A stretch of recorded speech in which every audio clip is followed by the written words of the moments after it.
Hello, welcome back to my channel. আজকে আমি আপনাদের আলু পরোটা বানিয়ে দেখাবো। দেখতেই পাচ্ছেন আলুগুলোকে আমি খুব সুন্দরভাবে বয়েল করে দেন গিয়ে সুন্দর করে পেস্ট করে নিয়েছি। এখানে আমি মরিচের গুঁড়ো দিয়ে দিচ্ছি, লবণ দিয়ে দিচ্ছি পরিমাণ মতো, সুন্দর করে মিক্স করে নিচ্ছি। আমি এখানে আলাদা করে কোনো অনিয়ন ইউজ করছি না, আপনারা চাইলে এটা ইউজ করতে পারেন। এখানে আমি 3টা আলুতে প্রায় 1.5 কাপের মতো গিয়ে ময়দা নিয়ে নিয়েছি। আপনারা এখানে চাইলে আটা ইউজ করতে পারেন, বাট গিয়ে ময়দাটা দিলে খুব সুন্দর একটা ফ্লেভার আর গিয়ে খুব সফটনেস একটা ভাব আসে। সো আপনারা চাইলে এটা নিয়ে নিতে পারেন।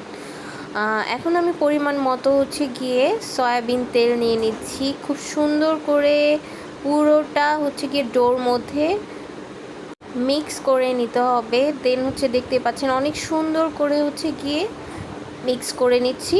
দেন রুটির মতো জাস্ট আমরা রুটি যেভাবে বানাই সেভাবে গিয়ে গোল করে বানিয়ে নিব। যে যার যেটা ইচ্ছা যেভাবে মানে শেপ করে নিতে পারেন, বাট গিয়ে আলু পরোটাটা পরোটা তো গোলই হয়। সো আমি এইভাবেই বানিয়ে নিচ্ছি।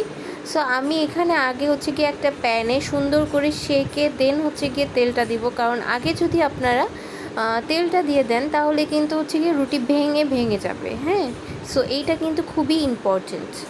সুন্দর করে ভেজে নেব। আমি একটু ভাজাটা একটু বেশি করেই ভাজছি, কারণ কি আমার একটু ফ্রাইটা বেশি করে খেতেই ভালো লাগে সস দিয়ে।